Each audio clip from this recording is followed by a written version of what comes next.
Oh boy. What's that smell? You know, I hope you're not blaming me. No. Okay, well, that's a beautiful smell. It is, it is. That's the weekend. The weekend. And it smells like smoke.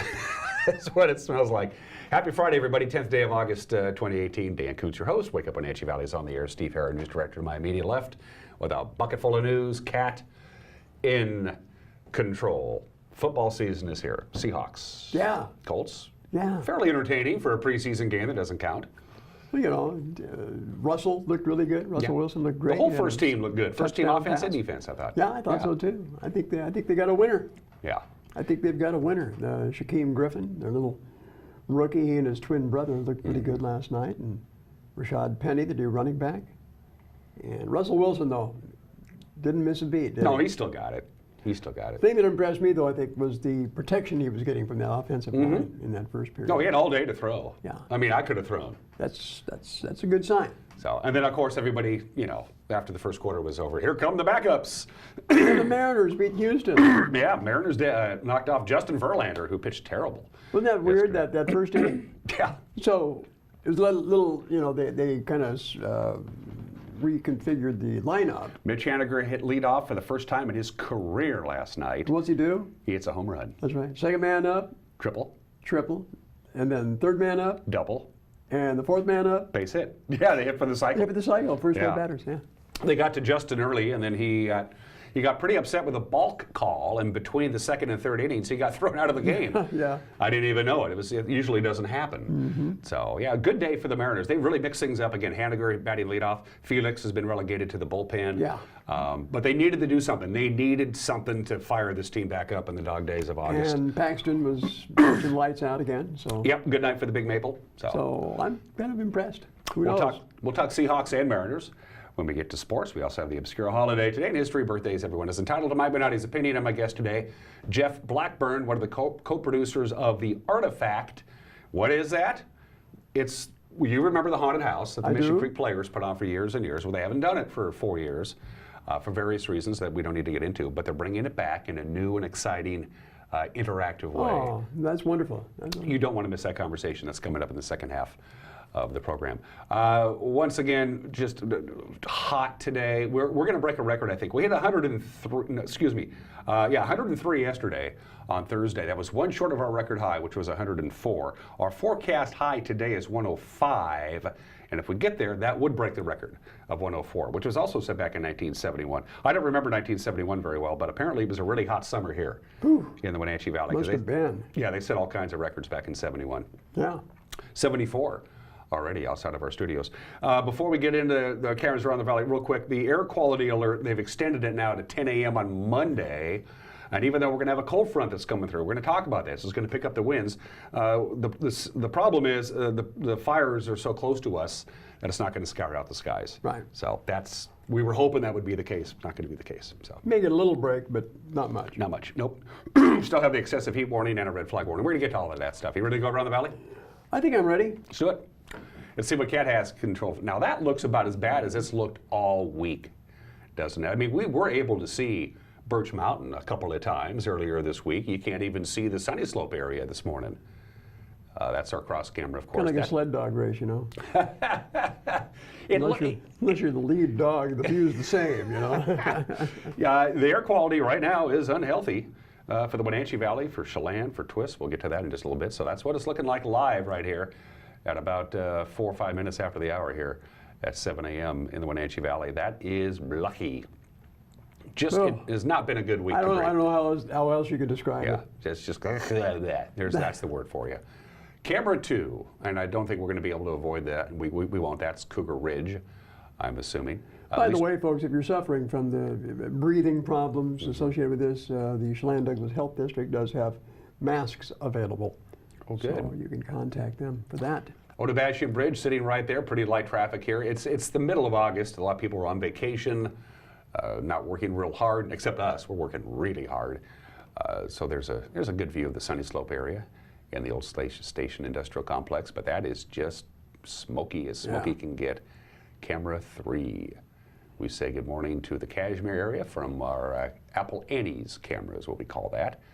the Wenatchee River, that beautiful hamlet of Cashmere, looking pretty blucky there. Well, I was looking at the fire map of the West Coast right now, and we're getting smoke from actually all sides. Yeah, yep. Right now. It's We coming are. down from Canada, coming up from California, Oregon.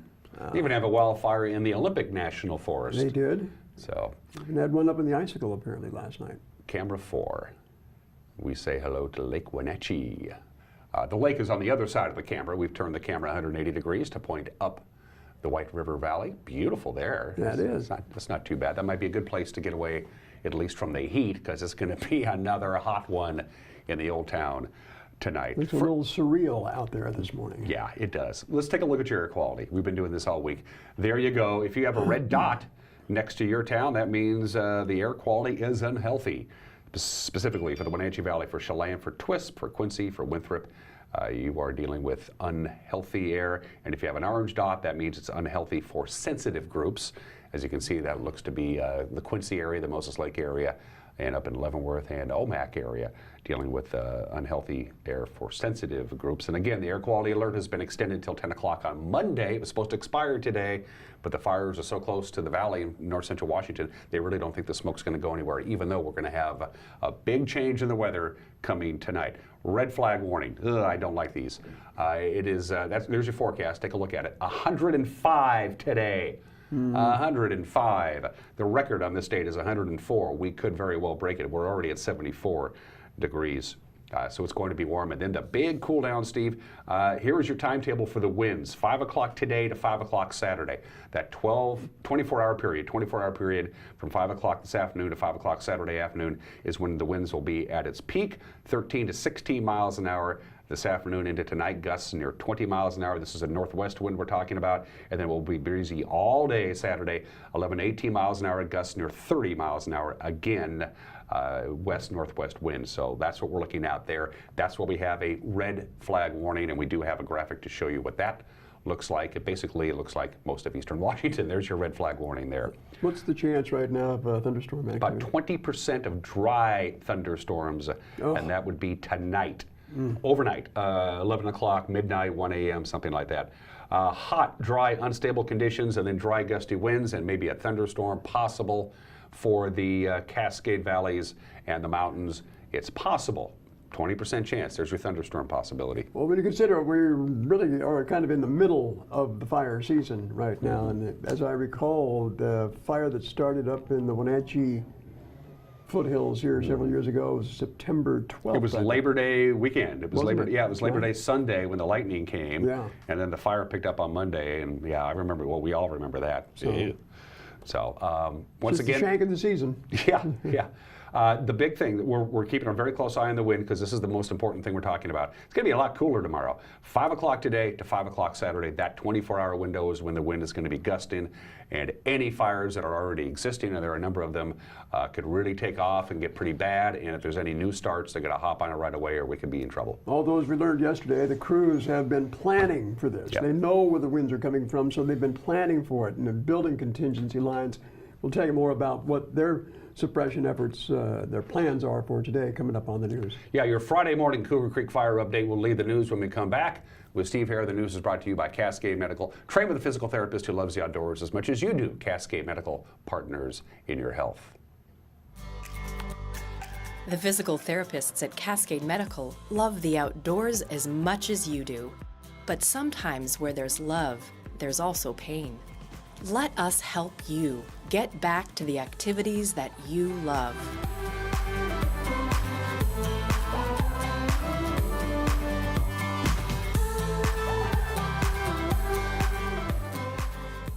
Cascade Medical, partners in your health. Hello, Wenatchee Valley. Christian Shanlin here with Bay Equity Home Loans. Make your dream of building your own home a reality today. Bay Equity Home Loans has teamed up with Real Homes to make building your new home a smooth process. Bay Equity Home Loans of Wenatchee offers new construction loans, FHA 3.5% down, and VA 100% construction loans. Stop on by or give us a call today.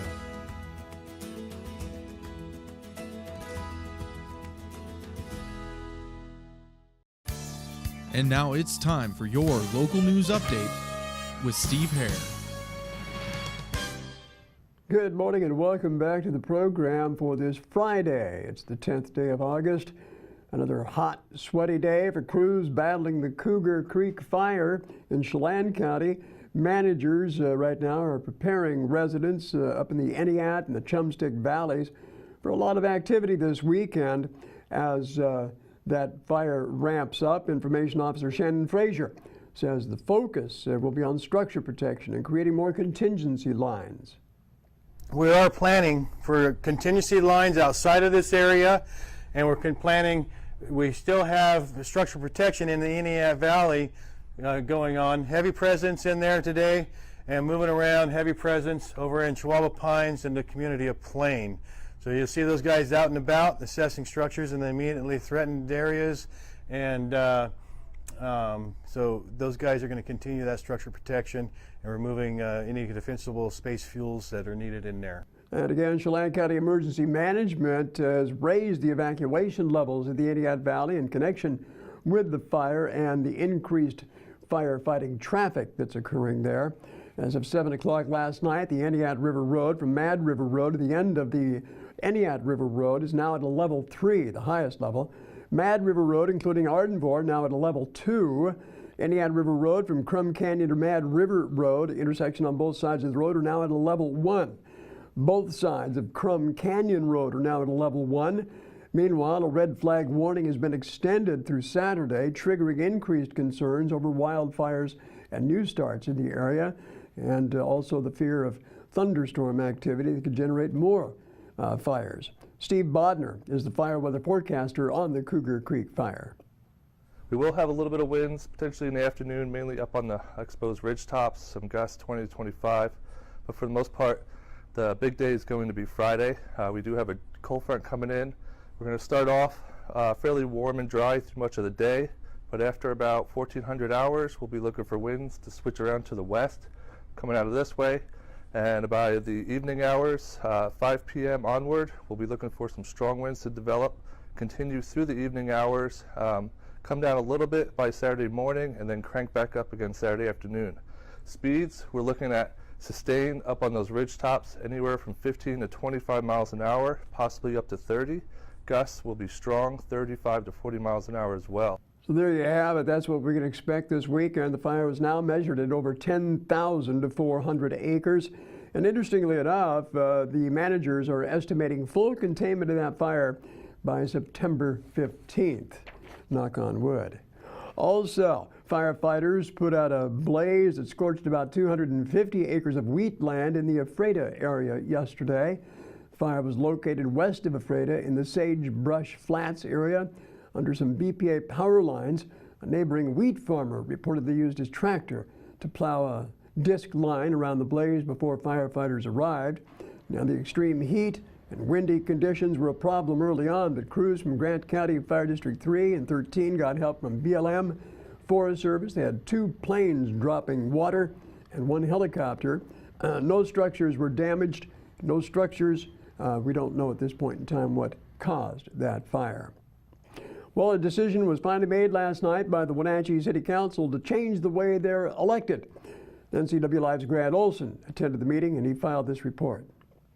After 2 years of discussion, presentations, and public input, the Wenatchee City Council tonight decides whether to change the city's form of governance. The City Council chose from 3 options: 7 voting districts in Wenatchee, which is 1 council member per district, 5 voting districts with 2 at-large candidates, or keep the current system of 7 at-large council members. In the end, by a vote of 6-1, the council voted to adopt the 5-district, 2 at-large candidates for the Wenatchee City Council moving forward. In favor of the motion, say aye. Aye. Opposed? Aye. Motion carries. 6 in favor, 1 against. But council members were not without reservation concerning the new voting plan. I also think it's not healthy to have a community divided. And I don't think it's healthy to weaken one group to strengthen another. I think if we rise together. I think that's a better way to build bridges. I understand that, and I have no problem with going to districts. Look at the history of this city. You go back the 19 teens and 20s, we had wards. We had cities divided up into wards. I guess there's a part of me that sort of looks at this and says,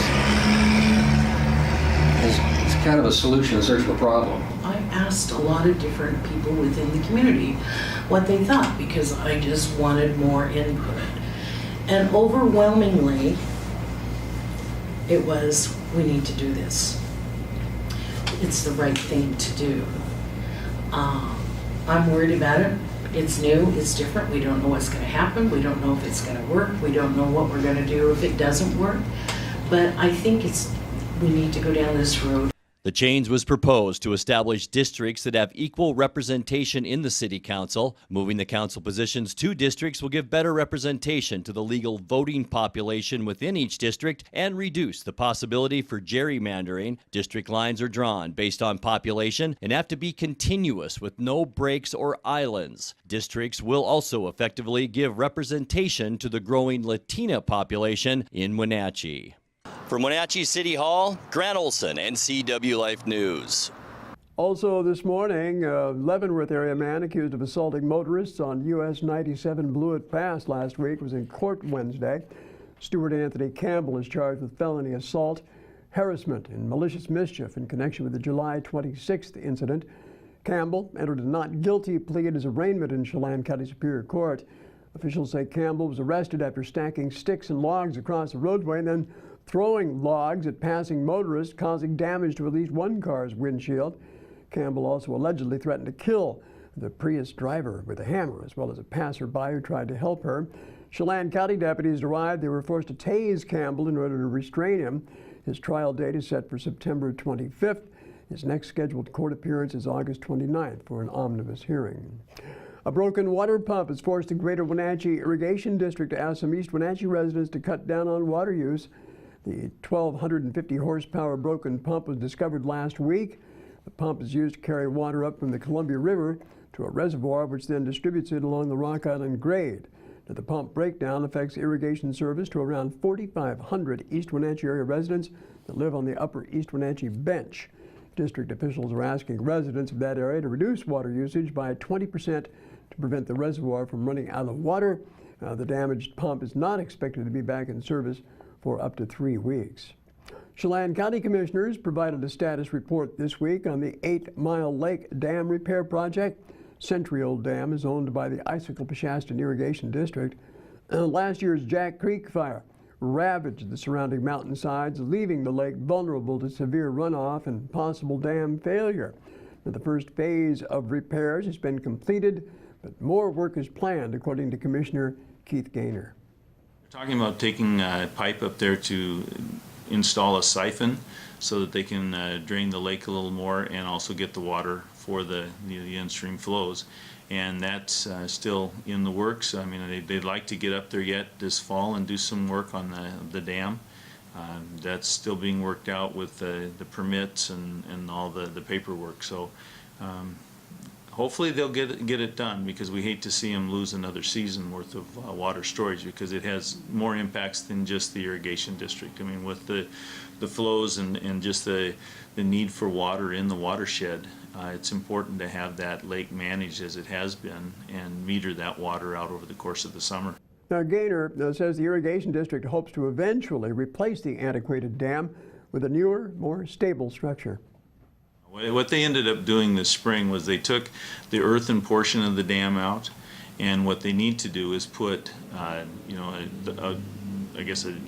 basically install a dam. And the difference that will be up there, as far as the visual difference, is that it will be a modern dam as opposed to a dam built in the 1920s, 30s.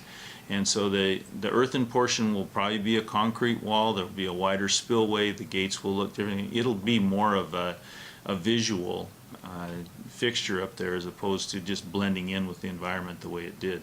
Now, the project is currently undergoing an environmental impact study and is available for review and public comment through the State Department of Ecology. Repair work this weekend will force the closure of the southbound traffic on the Wenatchee River Bridge, which could cause some traffic delays. Southbound traffic into Wenatchee will be redirected onto the northbound lane of the bridge. which will function as a two-way road, actually. The on-ramp coming from Penny Road will also be closed, and on-ramp traffic will be detoured north to the Highway 297 and Easy Street intersection. Crews will be removing the asphalt surface, repairing the concrete deck, and repaving that bridge deck with asphalt. Work will begin at 9 o'clock tonight, should wrap up by 6 a.m. Monday, but just make note of that. Also, time now for NCW Life's Megan McPherson with our weekend events calendar. Take it away, Megan. Here's a look at what's on tap this weekend around the Wenatchee Valley. The 85th annual OMAC Stampede is Thursday through Sunday. Come for a weekend of Western entertainment that will be one of your fondest memories. From the Thursday morning ride-in to the Sunday running of the world-famous suicide race, you will enjoy an action-packed weekend that includes Davis Show's Carnival, Wrangler Kids Night, Indian Encampment and Powwow, Western and Native Art Show, rodeo dances and vendor row, and the OMAC Stampede Company Store. The 2018 Summer Concert Series Beer Garden at the museum is this Friday from 7 to 9 p.m. in the parking lot of the Wenatchee Valley Museum and Cultural Center. There is a $1 cover and beer and wine will be available for purchase. Must be 21 and over to enter. Live music will be provided by Kevin Jones.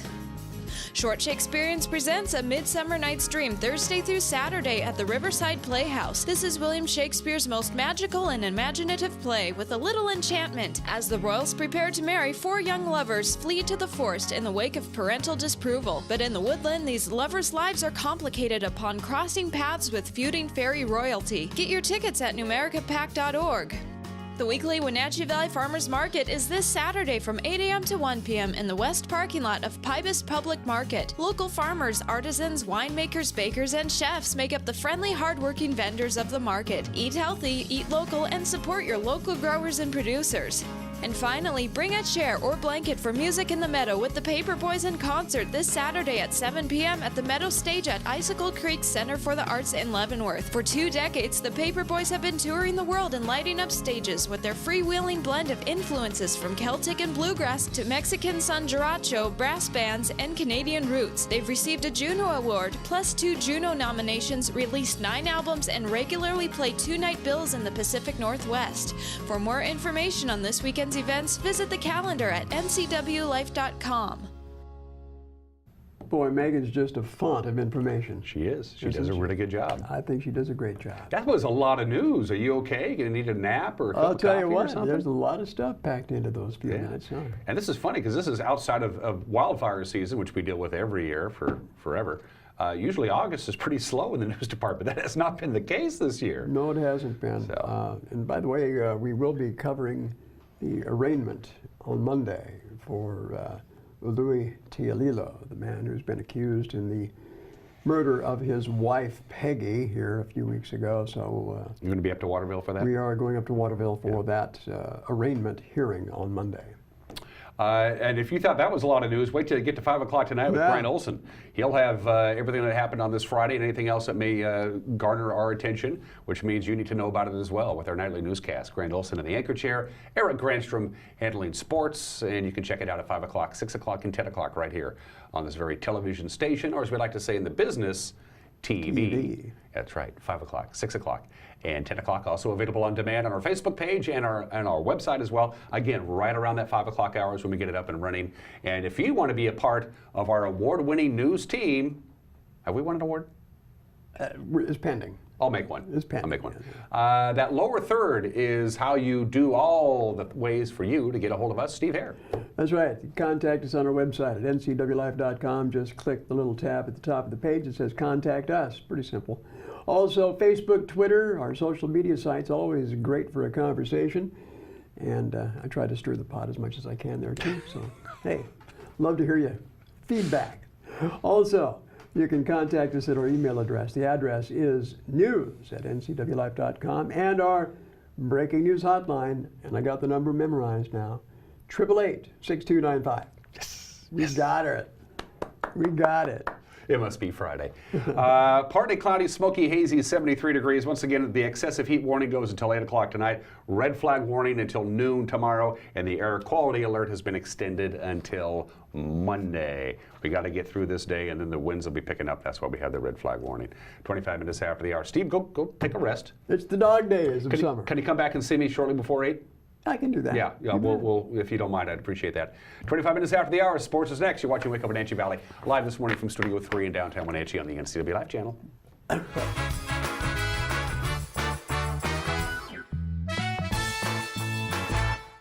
Hey folks, Carrie from Blueberry Hills in Manson, where we've got huge news. We've started our Blueberry U-Pick. It's a great time to toss the family in the car and get on out to Blueberry Hills, where you can get the best down-home scratch country cooking around and pick some of the world's most delicious and largest blueberries that have been high desert farmed. This makes for an intense blueberry flavor, and they are so much fun to pick. Our fields are open 8 to 2:30 daily and restaurant from 8 to 3, so come on out and join us. I have a doctor who knows what they're talking about. It's just so much more hands-on and friendly than anywhere else I've ever been. It's really great to walk into somewhere where you feel welcomed and you feel accepted. We've just been grateful for the care and respect that we've been given there. And here when I come to visit my doctor, I'm not afraid to ask questions. It's not just about getting you in and out. I love my care at CVCH. It's awesome. Give it a try.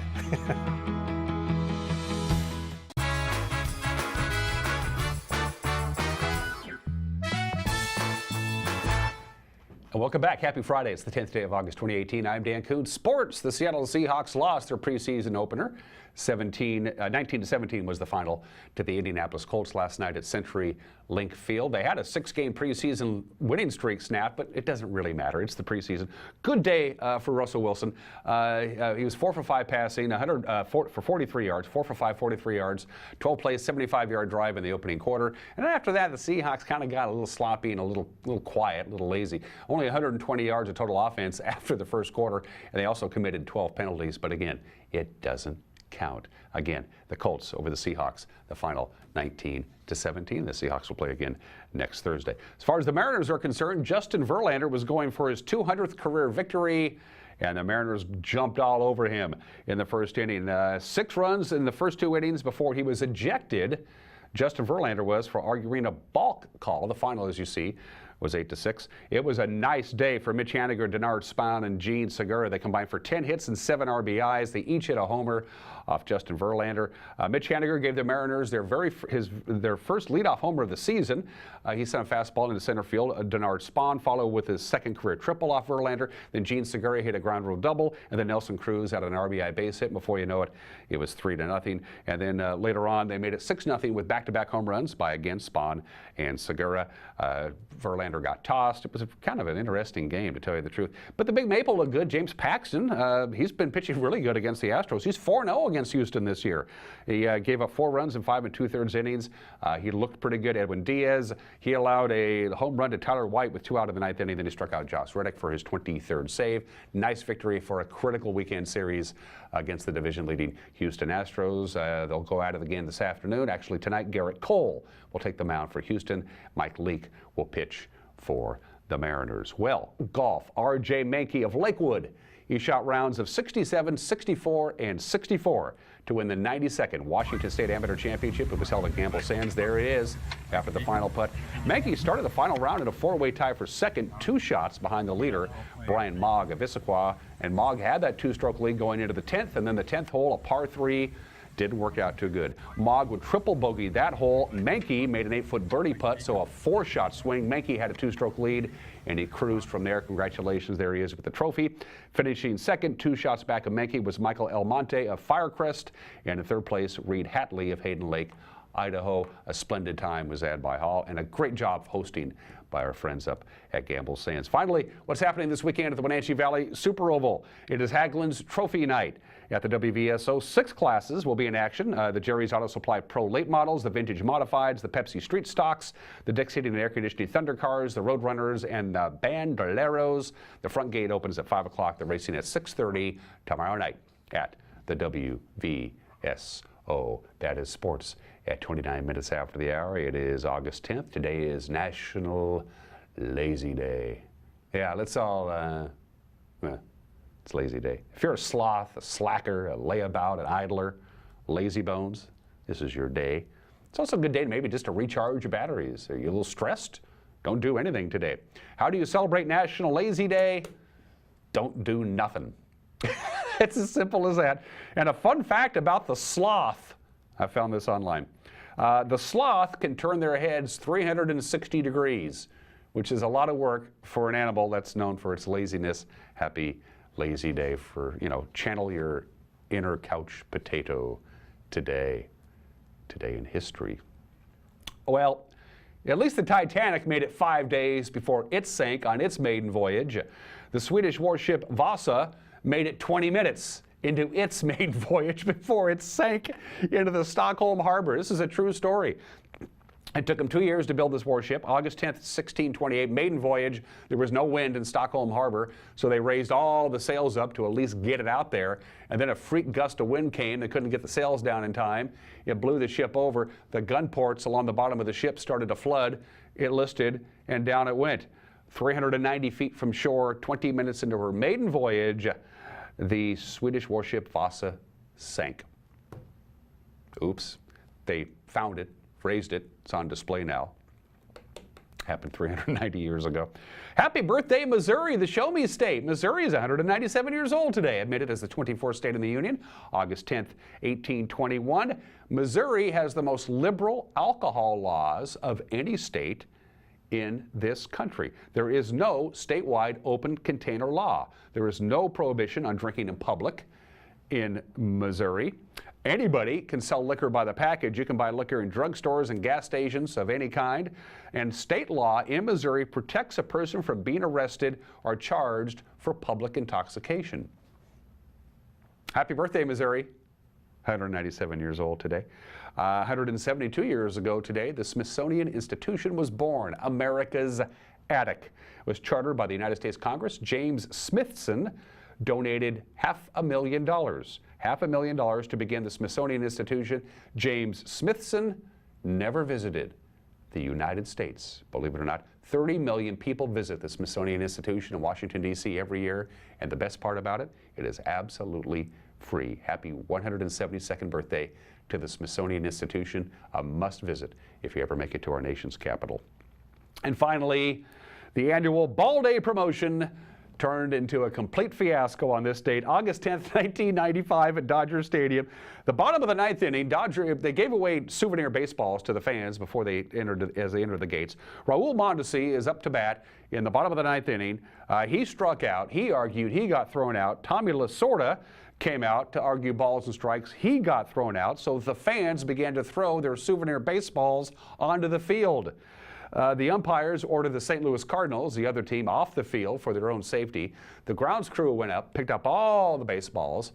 The Cardinals went back up into the field to continue the bottom of the ninth inning, and more balls were thrown onto the field, and the umpires said, that's it, the game is over, and L.A. had to forfeit to the Cardinals. The final was 2-1, the annual Ball Day promotion. That didn't work out so good. And finally, let's do some birthdays. At 33 minutes after the hour, he was a mover and a groover, and his name was Herbert Hoover, the 31st President of the United States. A couple of things about Herbert Hoover that might sound familiar as far as a parallel to our current president.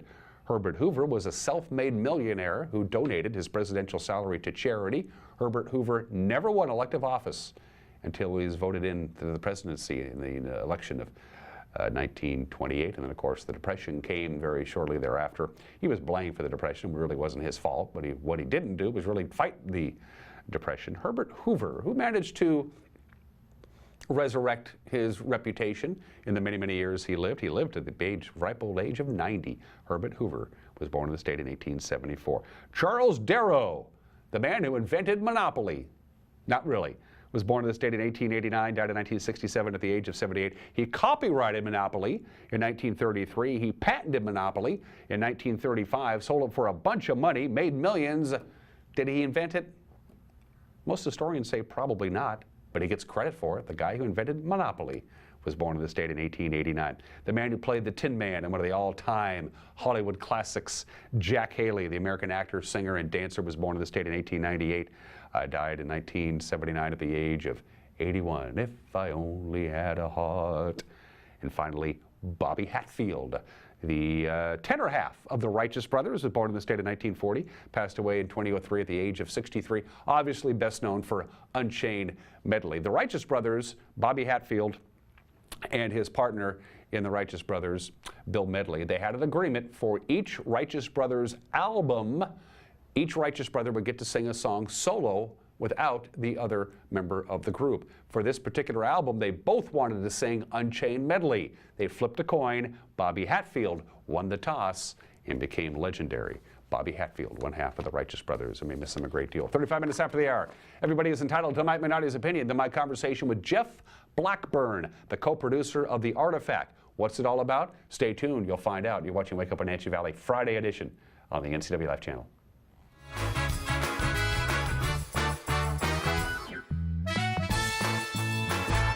Vominos junk haulers, big or small, they haul it all. Vominos junk haulers are experienced at hauling junk from your household items to yard and construction debris.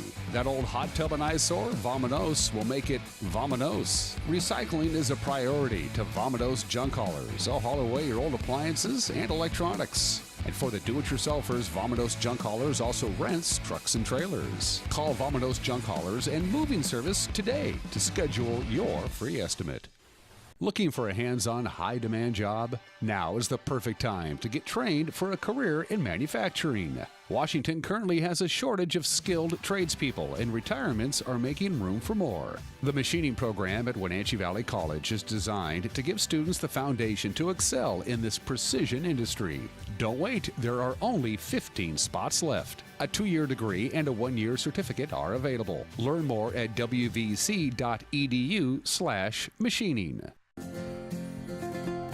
At Local Myth Pizza, we believe in real food, freshly prepared with only premium ingredients. Our cheeses are imported from Italy. Our sauces, dressings, and even our sausages are made in-house fresh daily.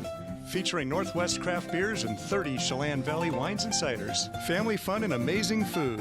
Eat local, drink local, and be local at Local Myth Pizza. Come see why Sunset Magazine says you can't beat Local Myth Pizza. Hi everyone, Brent. Hey, don't mind, we're just making a commercial here, Randall. You're okay. Hi everyone, Brent here. You're gonna love this. When you see this, come down and see us behind Nissan. I can do it. I can do it. The all-new 2018 Nissan. That's done, I'm done. We can't do it. Come down and see us at Town Nissan behind Costco in East Wenatchee. Better performance, better. Did you know that our pets can put on extra weight just like us? Obesity is the most common preventable disease in dogs and cats. Your pet's excess weight can lead to health issues like joint pain, arthritis, diabetes, high blood pressure, and more.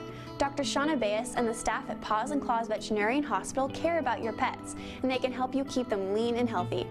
Call Paws and Claws today at 888-PAWS or find them on the corner 4th and Isle in East Wenatchee.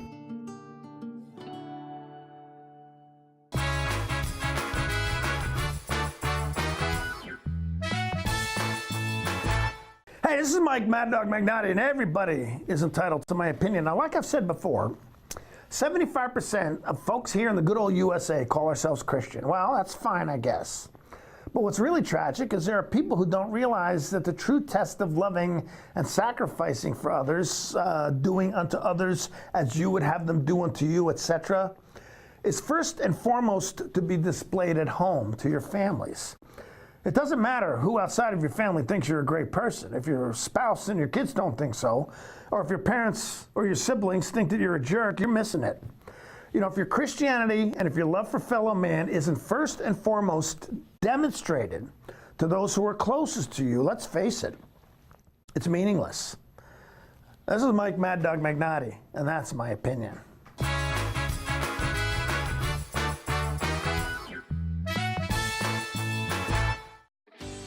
Lake Chelan Mailboxes is a small place with a lot to offer.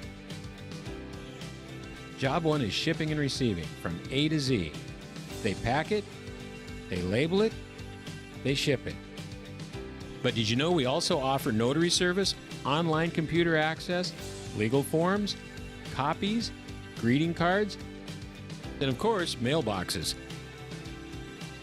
Chelan Mailboxes, everything you need in one small package.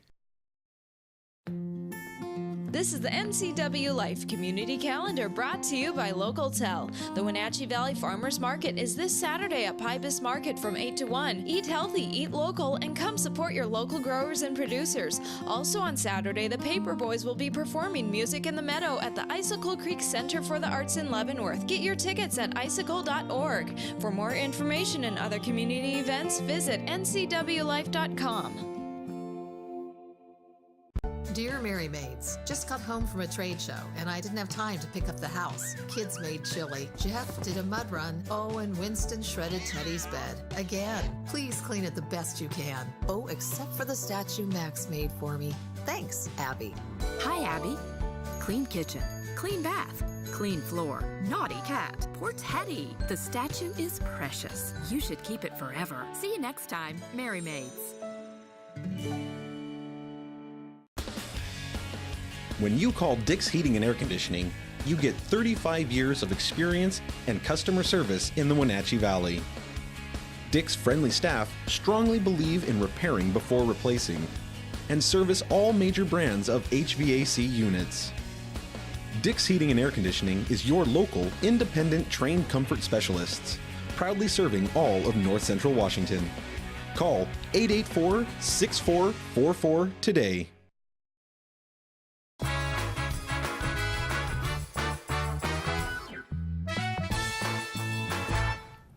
And we are back here on Wake Up Wenatchee Valley. For many, many years, one of the highlights of the Halloween season was the traditional haunted house as being presented by the Mission Creek Players. And it went great guns for a long, long time. And then 4 or 5 years ago, it kind of petered away to the disappointment of a lot of people. But guess what? It's back in a whole new format with all of your old favorites, putting it back together again.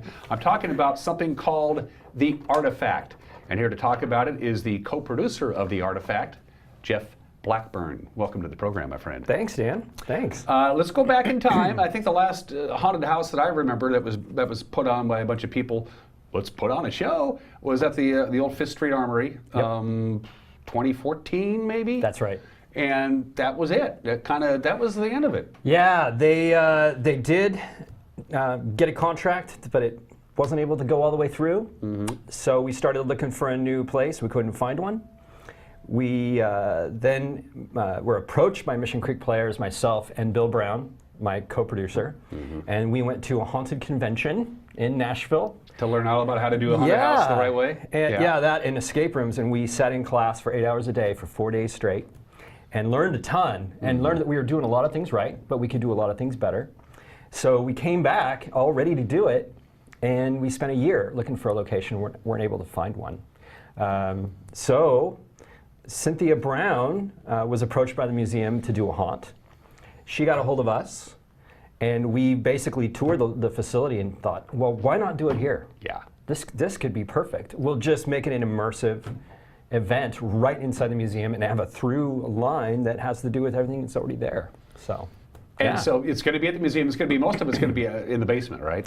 For the most part. The second. We'll start on the second floor, go to the first floor, and then drop you in the basement. Which is not open to the public. No. And it's really cool, and it has a certain historical creepiness to it. It does. The basement of the museum. That's where they store everything down there. Yeah. So one of their goals is to get everything out of there and get into controlled atmosphere storage, and that'll open it up for us to put a permanent haunt down there.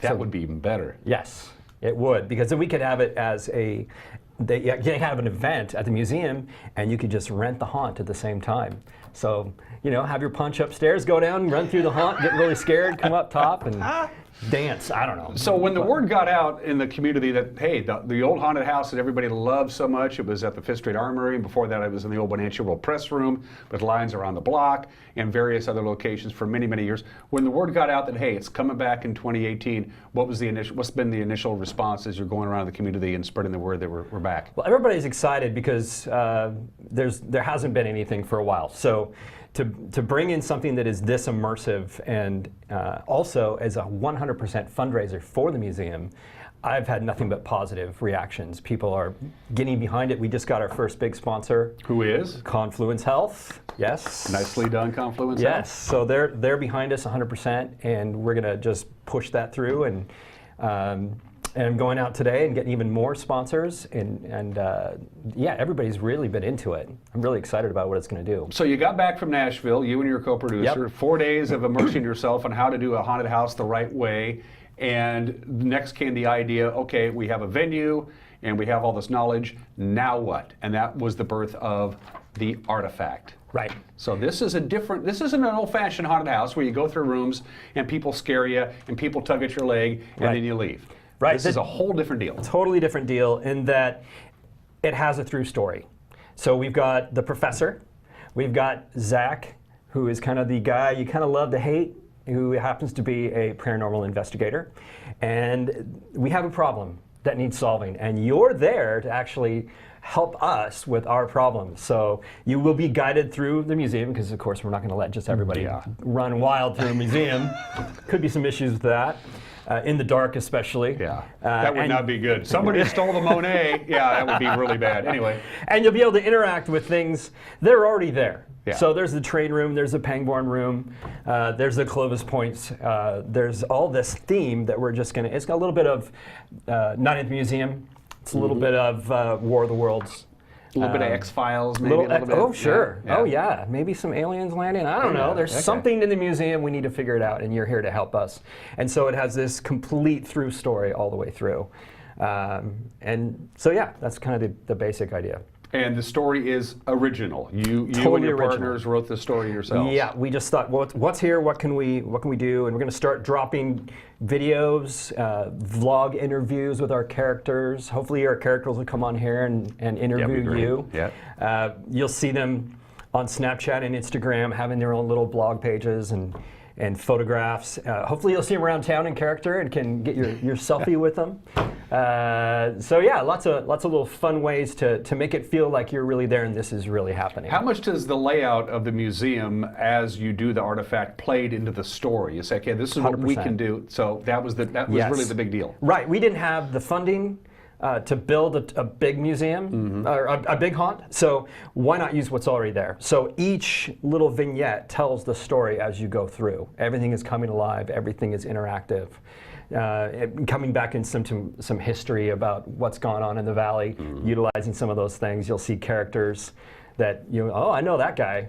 Read about him. Well, there he is. He's alive and he's talking to you. So exactly, all the way through, everything is part of the story. And yet there's still a scare factor. This is Halloween. Yeah. It's the last full week in October, so there's a scare factor in there. Yeah, and that's really what's in it for me and Bill and Cynthia Brown, who is our director, is I don't know about them in particular, but they must. It's the funnest thing to do because I never laughed harder in my life than working a haunt. I've done 4 of these now, and it's just a hoot. I mean, my gut hurts at the end of the day because I've been laughing so much after scaring the craziness out of people. I don't know, it's a blast. So that's what we're doing and why we're doing it.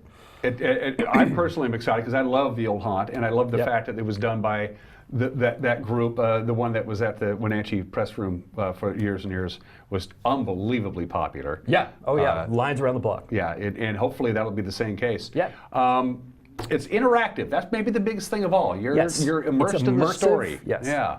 And interactive, that's correct, right. We always ask the question, why is this here? And we ask that about everything, because we want to make sure that there's nothing that takes you out of the story. It's very much like the escape room in town. It's very intentional in the way you put everything together, so makes you feel like you're there, like this is truly happening to you. Is this the kind of thing that people are going to want to go through 2 or 3 or 4 times? Well, even though they may know the story the second time around? We'll see. We're hoping to put about 3,000 people through and hopefully hand the museum a $30,000 check at the end. They'd like that. Yeah. Yeah. Yeah. And that's going to help them with getting kids to the actual location of the museum so they can just go through the museum in normal times. So access to the museum and also a little bit with the infrastructure. So how is the scripting working? Are all the actors involved in this have their lines? Or there's a little bit of ad-libbing? Are you going to be able to maybe adjust the script a little bit if, say, after the first day, okay, this scene was fantastic, but this wasn't so hot? You have some flexibility in that? Absolutely. We'll be scripted to a certain extent, and certainly your guides will have their story that they'll pass through as you go. But especially, we're trying to get improvisational actors that really enjoy doing improv. So people that really have that kind of can jump on something in a moment. So if something happens, even if it's out of the script, we can just jump in and create a moment that is fun for the audience. You and Bill are producing, Cynthia's directing.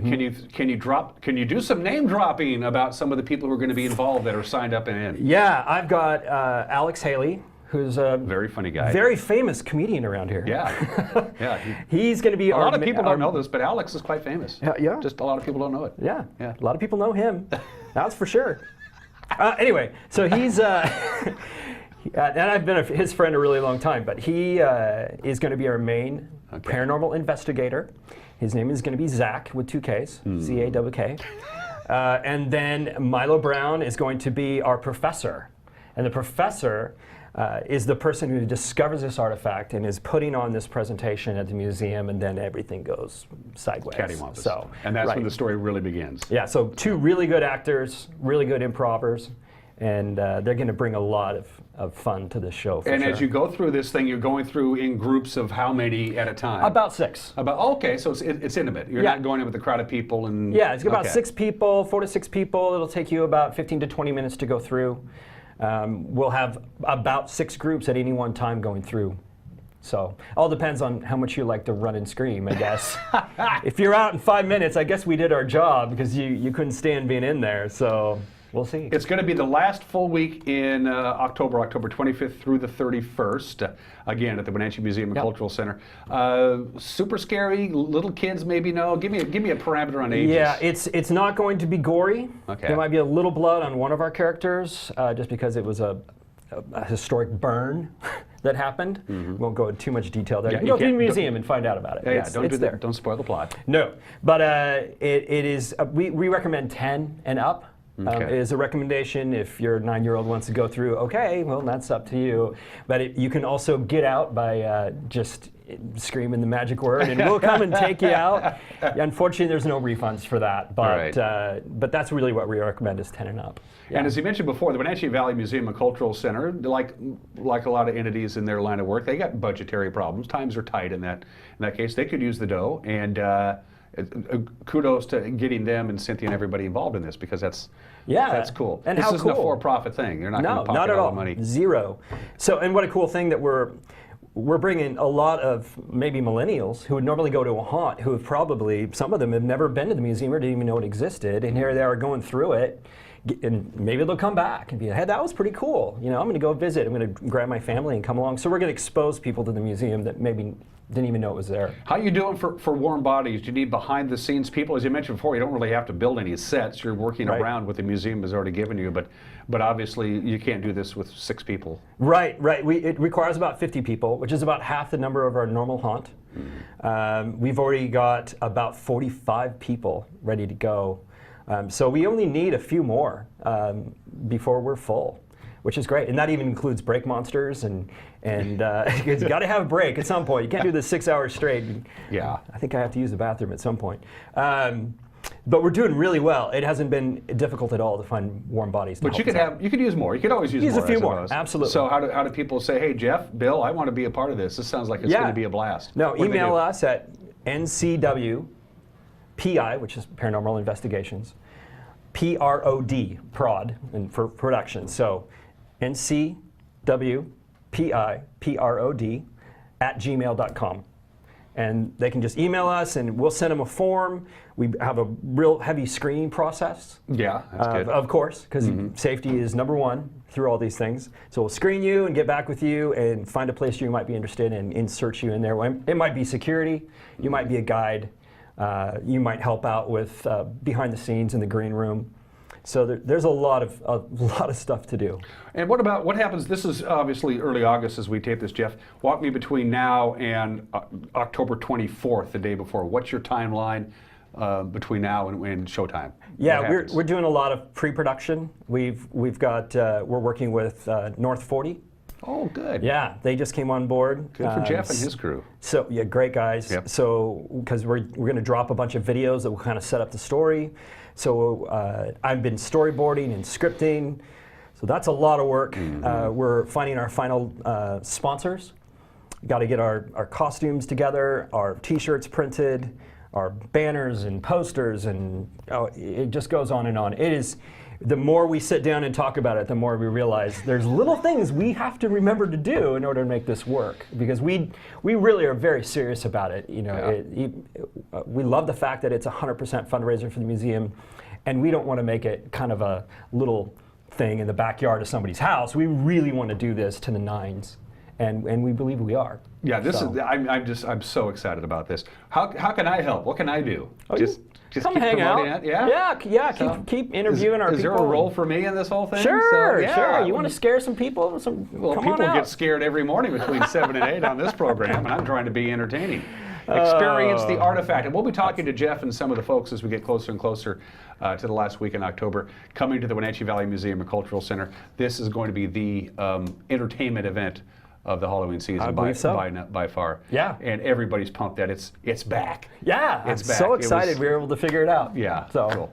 Jeff, don't be a stranger. You come by and see me again, all right? I will. And Absolutely. anything you can do, anything you need from us, you let me know. Just call my personal assistant. Okay. We'll do that. I don't have one. Hey, Alexa. Yeah. Hey, Alexa, ignore Jeff Blackburn's calls, please. You're watching Wake Up Wenatchee Valley. We'll be right back. Don't go anywhere.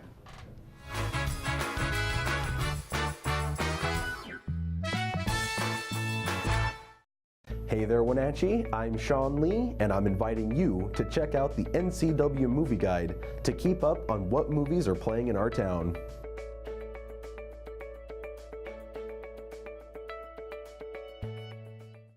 Do you have a fun or interesting video you'd like to see featured here on the NCW Life channel? It's easy. All you have to do is send us an email at newsphotos@ncwlife.com.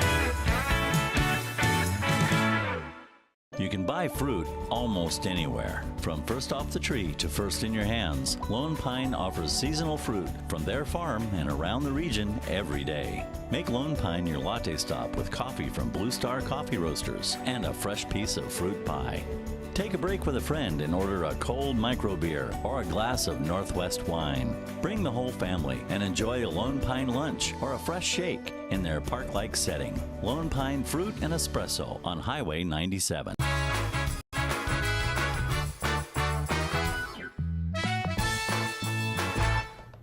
And we're back to wrap up this Friday and wrap up this week of award-winning quality television programming. Dan Kuntz alongside Steve Harry, who's been slaving away at the news desk to start the process of putting together a newscast for 5 o'clock tonight. And Grant Olson, what do we got? What are we looking forward to? Well, more on the fires, of course, and just a word of caution to folks here in the Wenatchee Valley that there's going to be a lot of firefighting traffic out there. When you're talking 700 firefighters on the lines of the Cougar Creek fire alone, plus the over 400 that are fighting up in Okanagan County, that there's a lot of apparatus. In fact, we're seeing a lot of out of the area firefighters coming into the area too, from all over the United States. In fact, they even have some crews from New Zealand and Australia battling those fires. So again, a lot of traffic, especially in the Chumstick Valley and the Eniat Road area. Primarily, that's why they've increased the evacuation levels more for access reasons than actual imminent threat to homes.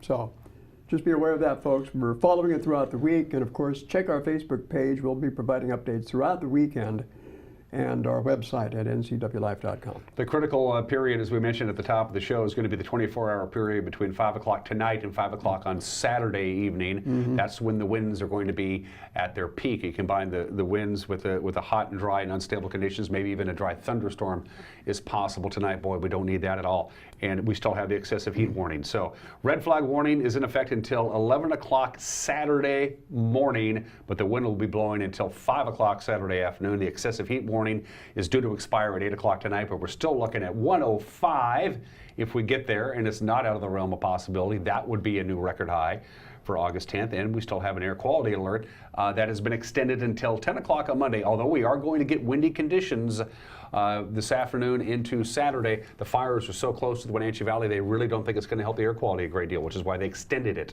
That's right. So, again, we're going to keep a close eye on that. If anything really dramatic happens, specifically with the Cougar Creek fire, we will break into regular programming without hesitation and get on the air. And hopefully we won't have to do that. Everybody, please have a good and safe weekend. And firefighters, we're thinking of you, all right? And we'll see you Monday. Until then, take care and bye-bye.